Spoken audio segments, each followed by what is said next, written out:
you know it's different. It comes with a different band. It sounds like no other, yet it comes and it's crystal clear. It's a different one. It sounds so strong, so bold, so inviting that you run to the door and open a jar, looking out to what it holds. It grips you, holds you, and makes you realize it's a special one. Such a wind of opportunity knocked on my door.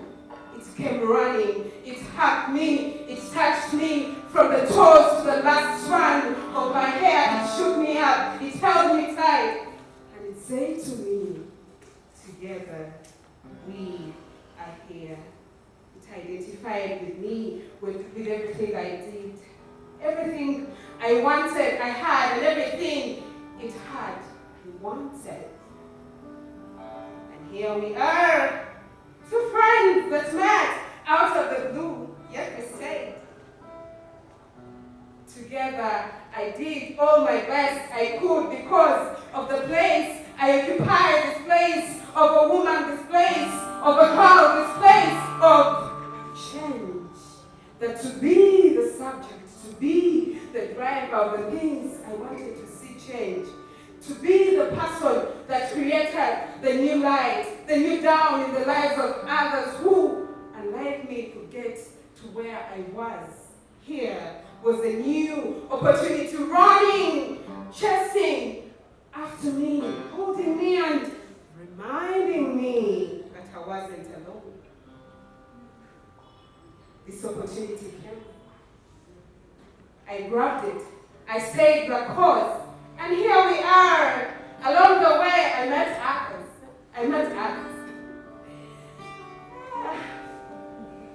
The strong, the bold, the courageous, they that have walked the journey ahead of me, they that have stood the coldness, they that have stood the heat and test of time, raising their voices, writing down the policies that shape this nation. We joined those who went before us. We stand on their shoulders with posters and placards as we shout on top of our voice, screaming and proclaiming the good news that we're here for the girl child, for the woman, for those whose voice is not clear enough, for those who are not loud enough, for those who need to be spoken on their behalf. Today, we join here together, not as best candidates ever, but as few who stand on the shoulders of those who are here before us and those who have walked the path before us. We stand here because we believe in the same cause. We are the cause and we are the change for everything that has ever been needed and everything that has ever been dreamt of. We are. Thank you very much.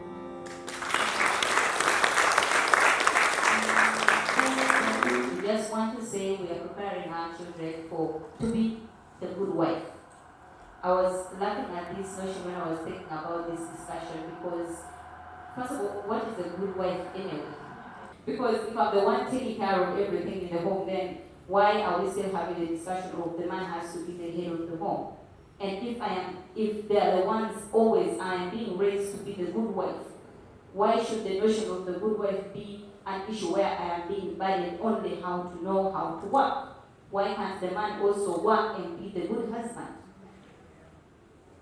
And maybe finally, if I'm to mention is the issue on cultural rigidity, I think for my culture, I would say we are still so much rooted into our cultures. And in this particular part of the culture, I want to talk about the issue of ownership of resources, especially land. For a woman who has land, you have enough land, you have the house, you have the money, you become the dangerous woman. And no one wants to aspire to be a dangerous woman. We all want to be the good woman. So if the society itself is labeling you for having the resources that you have to be a dangerous woman, you can never want to be anything. Thank you very much. Well, thank you so much. have been having discussions about it, about how we were raised. That the boy child is with the father making decisions on the table as young as 5, like the dad is explaining the political situation and things like that. Yet the girl is in the kitchen with the mother. So that brings me to Sandra. Was it the same case with you? How was it growing up, and what is the most memorable experience that forms the person that you are right now? Growing up in an African household is similar for many women across the board. We all know how you have to wake up in the morning, do the chores while your brothers are sitting in the, playing outside the compound or watching TV or something, and we didn't have the same privileges. But I think for me then I had an extra layer of being queer, and there was no template, there was no one I knew, there was no community that I knew that for queer people to, just belong to or know how things are, or that they are even other people like me, right? And what really made the woman that I am now is also from MEMPROW. I joined MEMPROW in 2014. I became a MEMPROW girl in 2014, and that was the year that the Anti-Homosexuality Act and the Anti-Pornography Act were making rounds, and women were being undressed left, right, and center. Queer people were being persecuted and were made to flee the country, and so on and so forth. So when I joined MEMPROW, and it was a very open space, it was really eye-opening, because I remember I had this conversation with Dr. Tadria sometime, you may not remember, but the conversation was that MEMPROW is a space for young women and young boys to learn how to change the status quo. And so you're welcome here. And I found a community at MEMPROW, and MEMPROW then fed into my feminism and nurtured me to be the feminist I am now, but also opened up spaces, opened up doors, led me into spaces I would never have been into. Spaces like the Uganda Feminist Forum was a space I joined directly because of my participation in MEMPROW activities, all the way back in 2014. So MEMPROW as a space has really nurtured lots of queer people and queer organizations that have learned from the feet of Dr. Tadria and the other team members at MEMPROW, right? And so this has really led into what we know feminism to be, to not just say that we are working with women, and by women I mean straight, cisgender, heteronormative women, right? So that has really translated to the person I am today. Thanks. Great. Thank you so much, Sandra. Thanks to MEMPROW for that open space. So that brings me to Shubi. You are one of the longest and old-timers, like the MEMPROW girls. Like we all came and found you, everyone knew Shubi. So you are confident and unstoppable. So speak into how joining MEMPROW at Namisusa Girls School changed who you are. Speaking of old-timer, I joined MEMPROW in 2008, meaning I've been with MEMPROW for the last 13 years. Wow, she deserves a hand.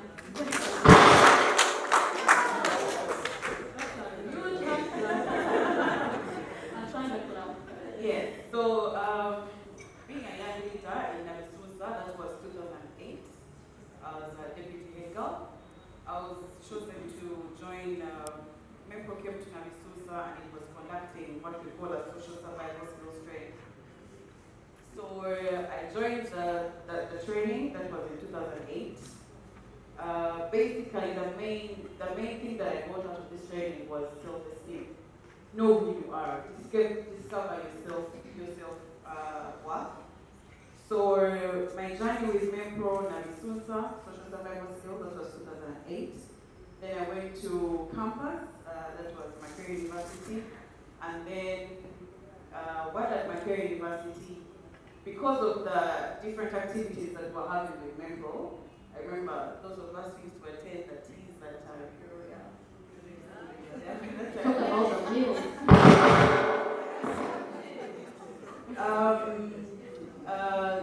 when I reached Makerere University, I continued my journey with MEMPROW. Because of being, knowing your self-esteem, your self-worth, I had 2 job opportunities, which was very rare for a person on campus, where you're juggling with work and school at the same time. Then after campus, because I had 2 different job opportunities, it means I didn't have to look for a job. Okay, the usual status quo. You have to look for a job after campus. Fortunately, I didn't have to look for a job. And then, still after campus, not looking for a job, came family. I think Dr. Tadria has had the opportunity to meet my whole family, from my father, basically the whole family. MEMPROW, after campus, I became so attached to it in the way of, it made my father, who I call my hero right now, a feminist. A male being a feminist is a big, I think, a hurdle. And I think because he saw what I had become when I joined MEMPROW. As you say, I was unstoppable. Why? Because to me the sky was the limit. Currently, MEMPROW gave me an opportunity to interact with the different opportunities that came my way. I was given an opportunity to go under a generation change program by the United States Department of State, where currently right now I'm a certified trainer under the United States Institute of Peace, which is basically peace and conflict. Wow. All this is because you know, like how do I say, you know your self-worth, you have that self-esteem, you can talk in people. So there's a niche of confidence that MEMPROW brings in us, the MEMPROW government. And there's that secret that I think Dr. Tadria should be able to tell us. Yes. So it made me discover also my passion in regards to community development, which made me found the Organization of Local Africa. And then more to that, because MEMPROW, the niche being, the main thing that I got was the point of, like, when we say the patriarchy, patriarchy basically where you are supposed to challenge the status quo. It made me be better, you perform better. So having a child where your father sees you as a boy, what do I mean? Many of us have produced children, but when you have a girl who is performing like a boy, that's a plus. In the normal African community, they believe the girls are supposed to be the humble ones, but my father always says, I have a boy in shopping. I don't know if we resonate with that. So because of that, when he retired from URA in 2018, I told him, instead of being at home, I think we should use the URA funds to create a company, okay? So right now, I'm proud to say that I'm a business development director of Labor World Connect, which is a labor recruitment and placement company. So with this, it has made me go higher. It has given me opportunities to meet with the different ministers right now that is in politics and everything. Where recently I was actually in a meeting with the minister, Honorable Betty Among. I mean, to be able to be spotted and say, Shubi, you need to have a meeting with me, so and so, it's something I'm proud of. And I think this confidence has really been generated from MEMPROW. So my journey with MEMPROW is endless. And I think also in regards to that, Dr. Tadria and the MEMPROW family, as I was having a conversation earlier on with Dr. Maggie Chigozi, as much as MEMPROW stops at about 25, I think, there's a need for them after MEMPROW. The people now in my age bracket that there's a need to now build up for some of us. Yeah. Awesome. Thank you so much, Shubi. That's a big point. For me, I'm not going to tell you that they should exercise because that's really obvious. That they should go on diet. I mean, that's common sense. Now, what I want to tell young girls is, first of all, to get off toxic relationships as a way of taking care of yourself. If that relationship really gets to your mental health, if you're not happy, if you really feel it sucks, my friend, just take your leave. Yeah, because it's your life. At the end of that day, you have to be happy. Happiness should be one of your top priorities. But if you're not happy, please, exit. Now, the other thing for young women to do is to take time off social media. Social media can be toxic, especially the trolling, the catcalling, the name calling, the body shaming. I mean, if it ever gets to that moment when you feel like it's not a safe space for you, the only thing to do is to detox and get off social media. You can say, I'm gonna be 2 hours on social media just to think about what's happening to me. How do I want to engage the people that I'm engaging? And yeah, you will get rejuvenated in one way or the other. Also, exploring your own bodies as young women and women in general, the ability to know your bodily autonomy, the ability to know that this makes me happy, this really, anyway, that's, I won't go there, but yeah, as young women, we have to know our bodies, we have to get off social media for quite some time, and we also need to get rid of the toxic relationships. They instead take away from us rather than adding to us. Thank you. Thank you so much, for those tips. Now that brings me to Sandra. As we wrap up, we have 2 minutes left. Sandra, Dan has given us tips what we can do. So what are some of the structures that you think should be put in place to ensure this we have this fair and equal system for the women? I think we should abolish structures to start with. Yeah, they are a problem. Structures are a problem because everyone has agency and everyone knows what works for them. Sometimes we need guidance, and so for me, I think it's really not structures per se to be set up, but spaces to be created by ourselves as women, depending on the cause that you're organizing for. But also, if you know an amazing space like MEMPROW, they always say, come with another person. In those, feminist leadership, meetings.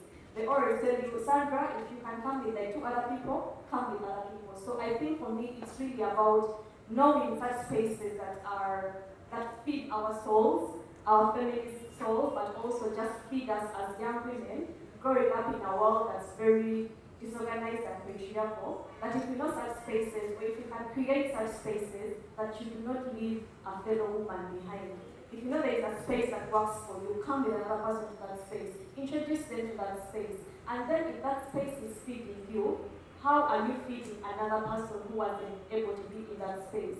So take that knowledge forward, carry it forward to the next person that you will meet. For example, what Diane is doing with the border guys is really groundbreaking work. Because that one border guy belongs to a stage of 20 other border guys. And they will share this information. At that point, they might not all be on the same page.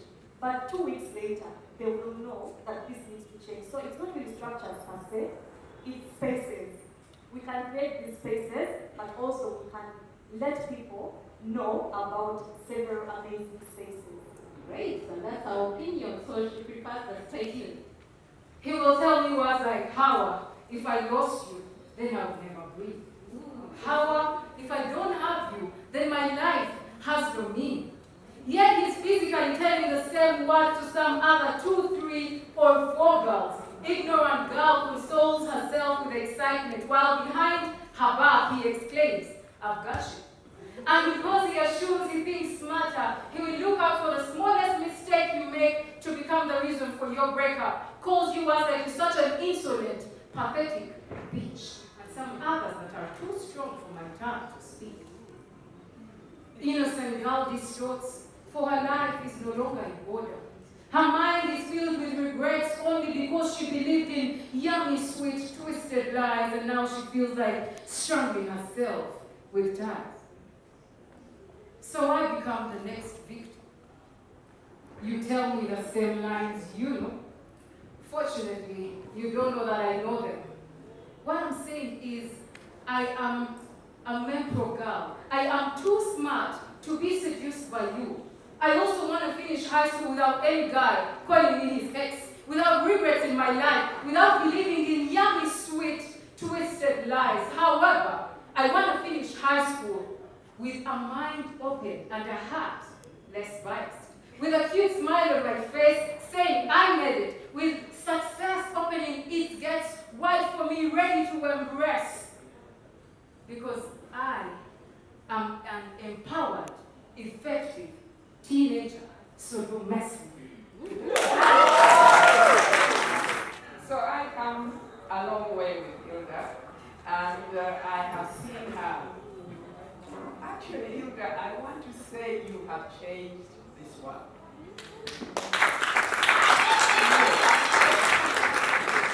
You have changed this world.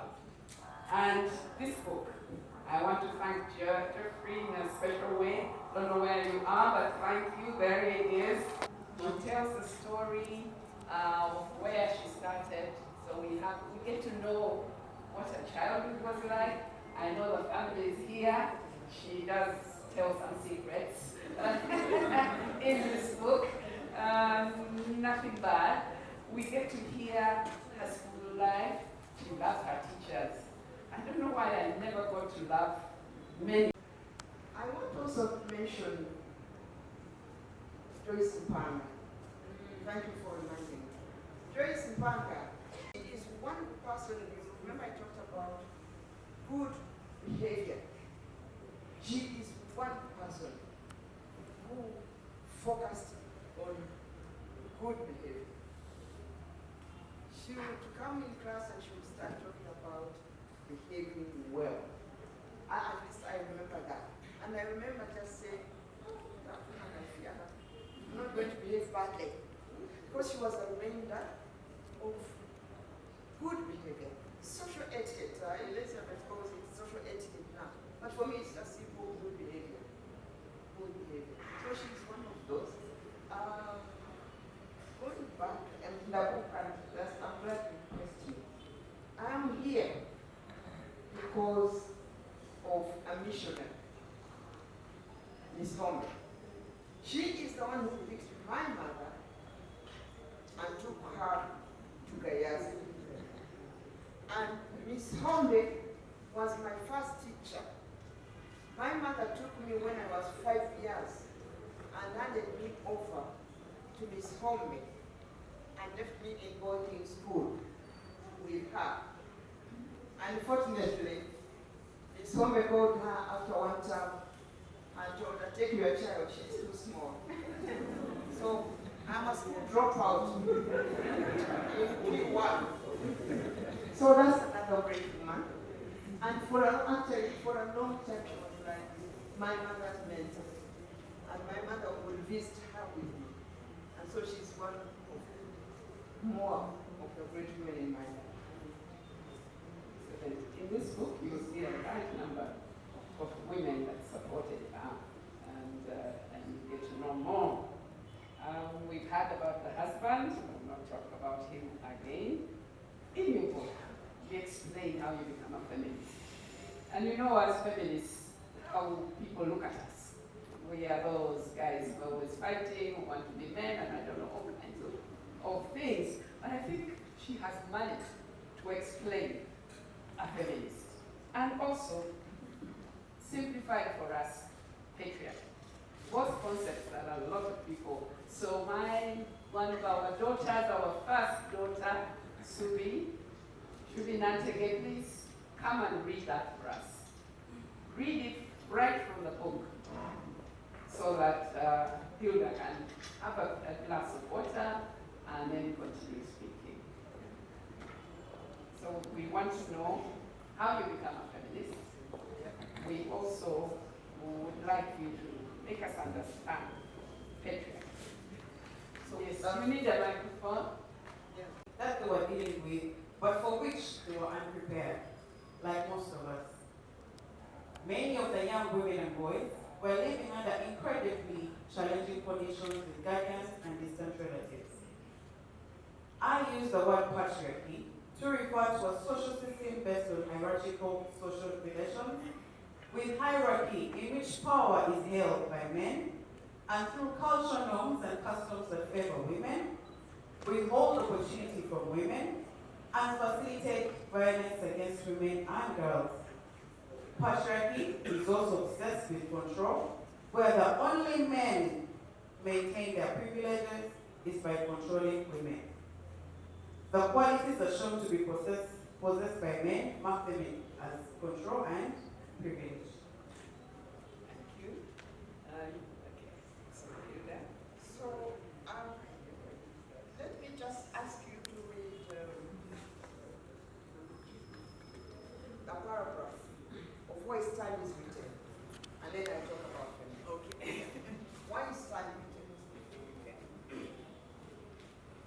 Stand is written to share my feminist journey and experiences of how I have been challenged and stood firmly for my rights, as well as both the forces that enabled me to defy patriarchy, a system that sets up women to pollute its self-oppression or to fail and nothing more. It does not matter whether they have what it takes to stand or not. It is a book for all those women who, like me, are struggling to stand for our rights and gender justice. And for those on the edge trying to make a firm stand, to be aware of the systematic ways in which women are oppressed, so as not to follow. Being a woman, a girl, you may not call yourself a feminist, but you find yourself always fighting back. And I want to see any girl, any woman in this room who hasn't found themselves fighting back. And I will say, how blessed you are. But I started my real journey in understanding how patriarchy works happened when I was doing my PhD. Even when I was doing the work, I never understood how patriarchy works.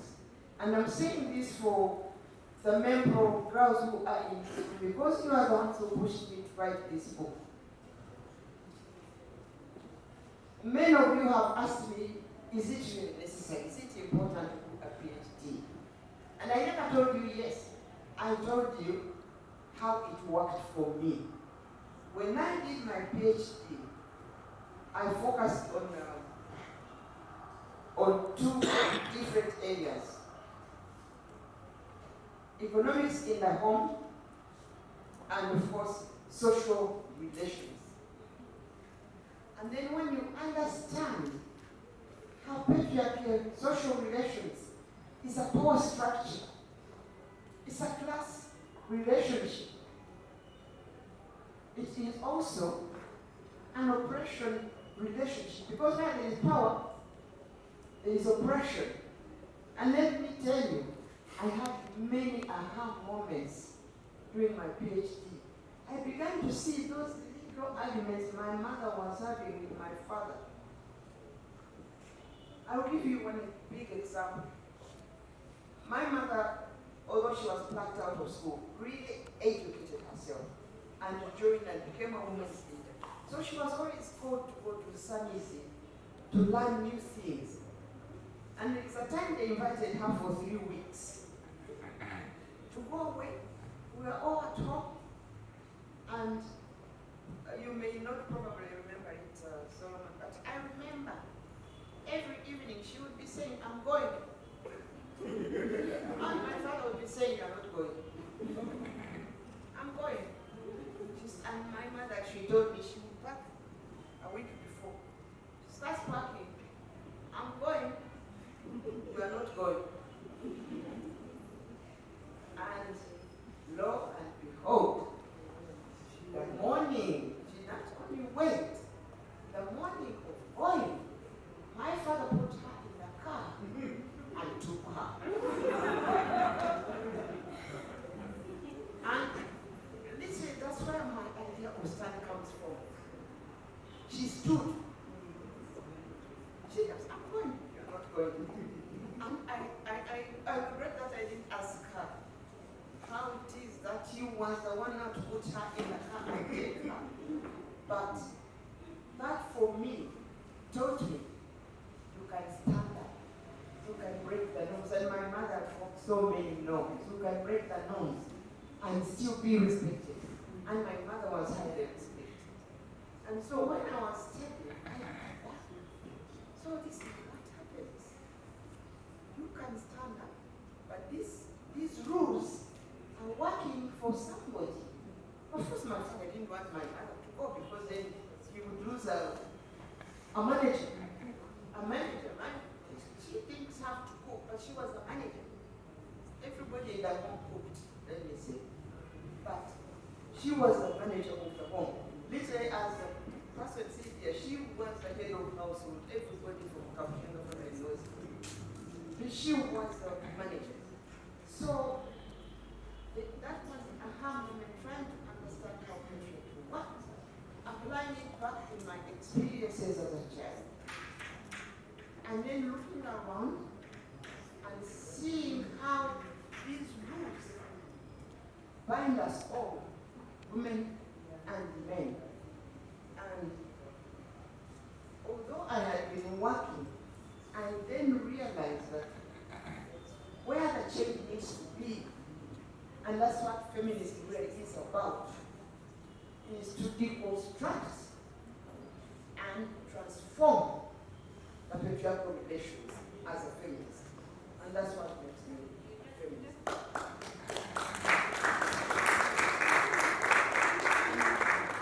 And my sisters in this room understand when I tell them, unless you grasp the social concepts, the theoretical understanding of how patriarchy works, our work remains superficial. Our agenda is to deconstruct patriarchy and make sure we eliminate the structural barriers to equality which are embedded in patriarchy. So don't be afraid, my young people. The book is very easy to read, so although I'm using these terms, they are deconstructed in the book so that you can follow. Thank you very much. It is a complicated concept. And your work at Makerere, last week we celebrated 30 years of the School of Women and Gender Studies. I know you were there earlier on. Yeah. Before. So some of your work, which is why I was saying, you have changed more than you think. The work that you had done, the studies, came to build into this bigger picture. Yes, we didn't say, you say a lot in the book about your work in these other organizations, AWD and Ford when it was starting. So you've done a lot of work, but you retired. So that is the first retirement. Today we are talking the second one. But you did retire. Can you tell us a bit more about that? Yeah, I'm glad we are coming to that question because for me that's really part of why I wrote the book. Because I wanted to share the story of retirement in this book. I retired after being member for 12 years. I founded the organization. It was set up to work with young people, to mentor young people. And without being very specific, I am nearer to 80 than 70.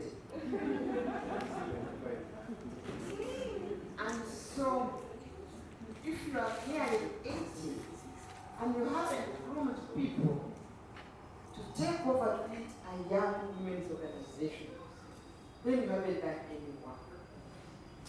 And so for me, it's not just the age, but the principle. That if you are working with young people, you must be able to trust them enough to carry on with what you created. And I'm glad to say, my member team, I'm proud of you. I've been away for 2 years, and no one has told me to say, I'm away. Do you know what is happening in MEMPROW? And by the way, if you're in this room, don't call me. I'll tell you for MEMPROW. If anything is not not working well. So for me, it's important that I purposely created succession. And that is one thing that I would like to request people who are doing work like this. Even if you don't mean to retire in 10 years, create a succession. On the other hand, my succession came partly as an awakening again. But I made sure I invest in preparing for retirement and had a transition process, which is very fully explained in the book. Because saying you are retiring, and then you pick up and go, you could trip your organization, anything you are doing. Create a succession plan.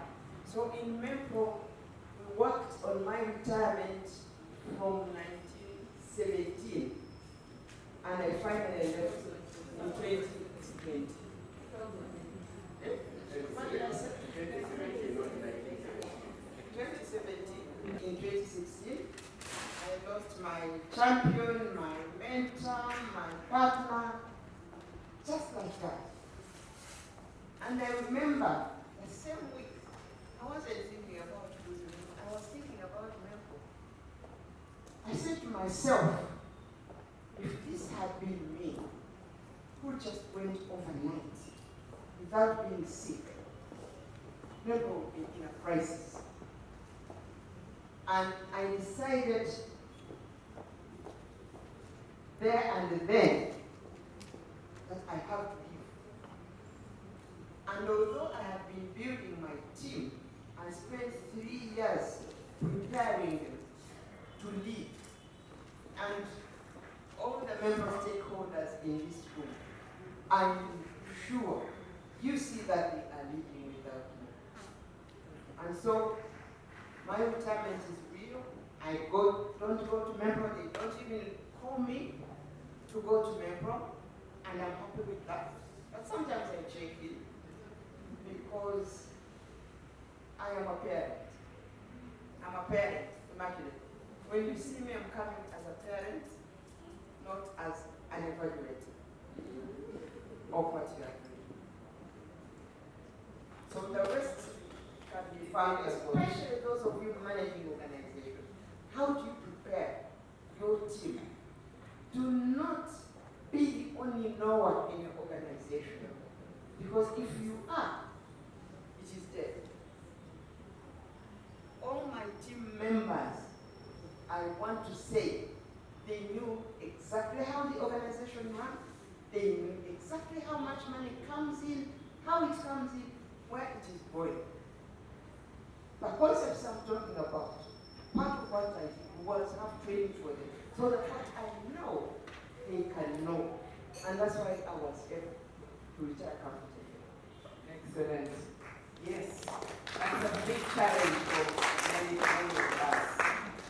But maybe Hilda, just to take it back one very important step. Why girls? Why MEMPROW? I think you explained that very well about what you were seeing. And I grew up knowing the valuable work to be done is to be done with me. But MEMPROW was started specifically because of an experience. I don't know whether it was an experience, but it was again an aha moment. When I was working in the United Nations Economic Commission for Africa, I was in charge of receiving country reports. All the African countries in Africa would send reports about the status of women and girls. And I would be the one to read them and look at the key issues standing out of these reports. And then when the discussions came, when all the men came from Africa, then we would be presenting these are the emerging issues that are common in Africa. And emerging issues for me, and it was painful reading this report country by country, talking about one, the women's movement is no longer as strong as it used to be in those days. You know, we always bring things were always better than in those days. So every country said, we don't know who will be speaking for women's rights. It's dead. And every country will say that. Second one was about girls. The school drop out of girls is a continental problem. Every country talked about it. And then the third issue was violence against the girls. And it was reported. And I was reading this every year for the first 5 years. 5 years before I retired, I said to myself, I have to be able to do something. You know, sometimes you read, a consciousness hits you. What can I do about it? So, 5 years before I retired, I said, I have to. This led me to something in Uganda. Keep girls in school, address violence against girls, and see if I can contribute to the women's movement. And that's why I'm really committed to the Uganda women's movement. Makaya had done a research about talking to girls and their aspirations in the university. Do you remember that? I came and they put just the basics in New Vision. But you were not there yet. New Vision. So I read this story and they had options of aspirations. There was passing well. I think there was a phone, getting a phone, getting a car, and there were 4. And passing well was the least selected option for university girls. I was so angry, it was like they were all my children. I said to myself, how do you go to university? And passing well is not the first situation you have in university. And that confirmed, I said, I'm going to do something. I started writing concept notes. That's when I said to you, after I sent you my concept notes, or when I was at ECA, I was so enraged. I hope you see I was so enraged. How does a university student get school fees and passing well is not on her agenda? So that's why I started. And when I went to these universities, I was further enraged. Talking, because we always do a needs assessment. I wanted to make sure that what I'm going to do has a need. So I talked to university girls, and they were sharing how they are trying to censor their performance, because if they excel and perform better than the boys, then they won't have a girlfriend. Does that sound familiar to you? And I was sitting there, little open mouthed. How do you go to university and you try to get less than, because I would ask, what do you want to get? Upper, first? No, low. Yes. No, second was the main. And the idea that you lower your performance because you are looking for a husband enraged me further. As I tell people, I'm a permanently enraged feminist. It enraged me further. So we started working in schools and found it was the teachers sleeping with the girls. I was enraged.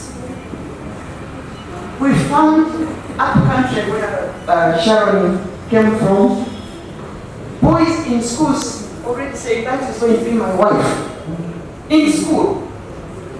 And when we started working, I realized that this is permanent work. So although I retired people, I'm going nowhere. Yes, that's why. That's why girls. But let me also say, in this work, we've also appreciated that girls and boys live together. And I saw some of the boys I'm proud of in MEMPROW. Anthony, are you somewhere? I'm so proud of that boy. Yes, it's bad. You did tell us a lot about your fantastic husband. But my daughter, I have a daughter that belongs to Hilda, Vanessa. Yes, and also the young man we've been seeing here. You have children. Tell us. Vanessa is a feminist Vanessa. decided to take my side of the table. Let's enrich these women. Let's make the women rich. And she's working at international level at ITC. I'm so proud of her. But tell us. Well, did I say? My daughter. Did I say? You correct her? I don't know what else you'll say, but it's brilliant. You know, because my son and his wife Grace is here, and I want people to know that my son is who he is because Grace is who she is.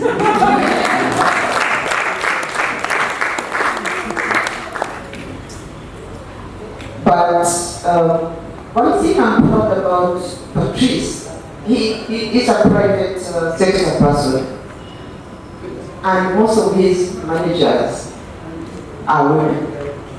And normally when we sit on Sundays and talk, he shares stories. People come in looking for a manager, and they refuse to talk to the women, and they insist on seeing the manager, and he tells them, you just find the manager.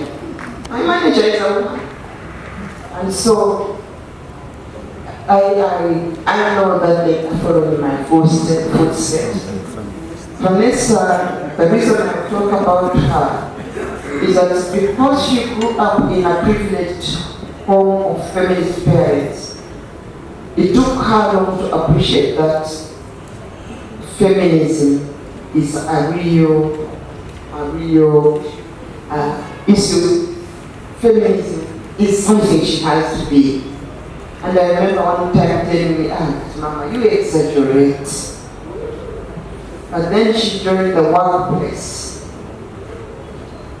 She became married. And one day, she wrote to me, I still have the email, and said, Mama, I'm a rich kind of feminism.